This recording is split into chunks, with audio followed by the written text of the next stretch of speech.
Aneh kalau misalnya kita pengen dapetin dukungan Allah, pengen dapetin pertolongan dan pembelaan Allah, tapi sehari-hari kita tuh berjarak dengan Allah.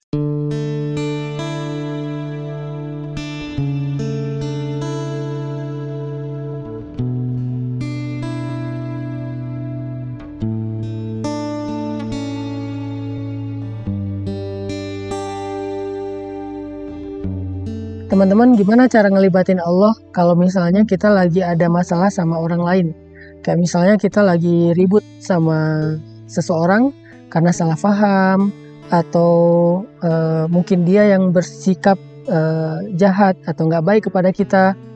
Seorang istri ketika ada masalah dengan suami, anak bermasalah dengan orang tua, mahasiswa bermasalah dengan dosen. Gimana cara kita ngelibatin Allah dalam kasus-kasus kayak gitu kalau kita lagi ada masalah dengan seseorang?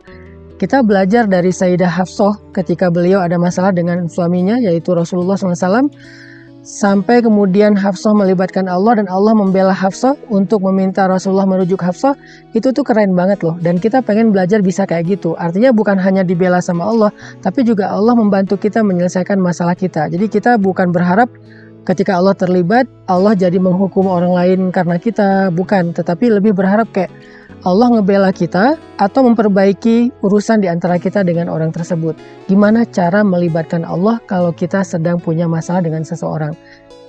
Pada episode sebelumnya saya membahas ada 3 cara melibatkan Allah. Yang pertama udah dibahas kemarin, yaitu dengan mention Allah, nyebutin nama Allah, panggil Allah.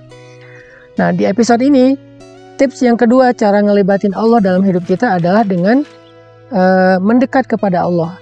Jadilah orang yang paling dekat kepada Allah dalam setiap kebaikan. Artinya, satu, dengan cara bersegera kepada kebaikan. Wasari'u ila maghfiratin min rabbikum was-sabiquna as-sabiqun ulaikal muqarrabun. Orang yang bersegera kepada kebaikan, mereka lah orang yang dekat kepada Allah. Jadi, kalau kita dekat sama Allah, sama seperti kita dengan manusia ya. Kalau misalnya kita dekat dengan seseorang kan kita gampang dapat perhatian dia. Kalau kita dekat dengan seseorang, kita mudah meminta tolong kepada dia.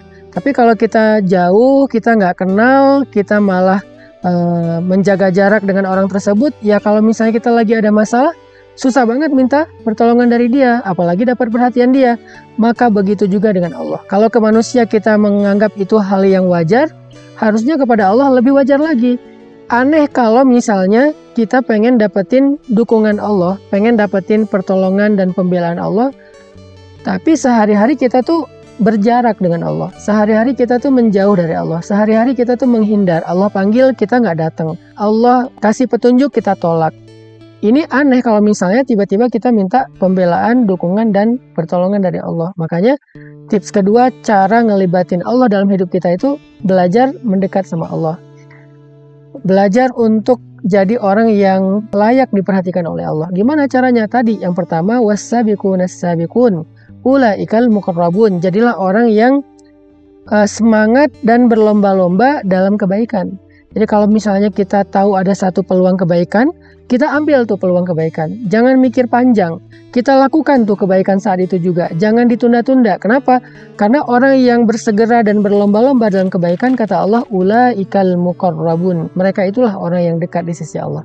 Sehingga kalau misalnya kita udah dekat di sisi Allah, ada masalah, kita panggil Allah, kita angkat tangan kita. Bahkan kadang-kadang kita manggil Allah di hati, Allah udah langsung terlibat. Allah udah langsung nolongin kita, karena kita orang yang dekat. Orang yang dekat itu mudah mengakses. Orang yang dekat itu punya privilege. Orang yang dekat itu punya jalur khusus. Sehingga nggak akan lama, nggak akan bertele-tele, prosesnya nggak panjang untuk mendapatkan dukungan dari sesuatu, yaitu dari Allah Subhanahu wa Ta'ala. Itu cara mendekat ke Allah yang pertama, yaitu dengan bersegera atau berlomba-lomba kepada kebaikan. Misalnya teman-teman ada kesempatan untuk sedekah, ya udah langsung sedekah. Ada kesempatan untuk bantu orang, jangan mikir panjang, bantu nggak ya, spontan deh, spontan aja bantu.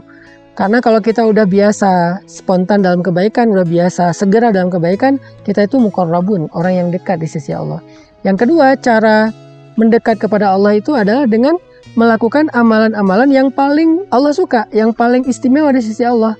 Apa amalan yang paling istimewa di sisi Allah yang mendatangkan pertolongan Allah itu dengan segera? Nomor satunya adalah dakwah. In tansurullaha Yansurkum, kalau kalian tolong agama Allah artinya berdakwah, Allah pasti nolong kalian. Wa yutsabbit aqdamakum, Allah akan menguatkan kaki-kaki kalian, artinya Allah akan kuatkan diri kalian dalam menghadapi masalah.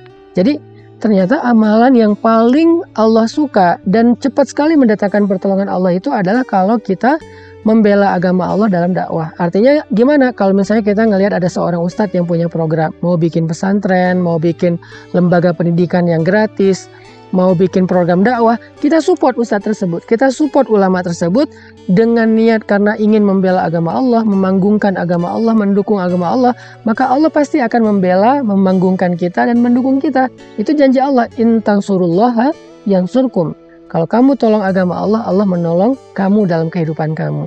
Dakwah, cari ustadz siapa yang butuh dukungan dakwah. Saya pribadi misalnya sekarang lagi membangun pesantren. Pesantren ini untuk mentarbiyah menjadi sekolah buat anak-anak muda dalam belajar agama, syariat, belajar life skill, belajar hard skill, supaya mereka bisa mandiri dan bisa membantu orang lain. Yuk kita support bareng-bareng misalnya. Kita pengen bangun masjid. Ya udah, saya mau support Ustadz Hanan bangun masjid dengan donasi, atau mungkin dengan wakaf, atau mungkin dengan skill, atau mungkin dengan network, atau mungkin dengan nge-repost postingan tentang pembangunan proyek pembangunan masjid itu, supaya banyak orang yang mendukung. Apapun bentuk dukungan kita, makin besar, makin banyak, makin antusias, maka semakin antusias pula Allah membela kita. In tansurullaha yansurkum. Yang kedua, amalan yang paling cepat mendatangkan pertolongan Allah dan Allah suka banget adalah sholat. Wasta'inu bis sabri was sholat. Jadi perbaiki sholat kita. Gimana cara memperbaiki sholat? Perbaiki sholat itu satu, dengan memperbaiki kualitas sholatnya. Yang kedua, dengan menambah kuantitas sholatnya. Kalau memperbaiki kualitas, misalnya wudhunya udah benar belum? Yang kedua, udah khusyuk belum? Bacaannya udah benar belum? Doa-doanya udah benar belum? Kalau kuantitas, ya udah ditambah belum dengan sholat sunnahnya? Selain sholat wajib, ba'diyah, qobliyah, duha, tahajud. Jadi, kalau sholat kita semakin baik, maka pertolongan Allah semakin cepat. Kalau sholat kita semakin baik, maka Allah semakin perhatian sama kita. Wasta'inu bis sabri was sholah. Minta pertolongan Allah dengan sabar dan sholat.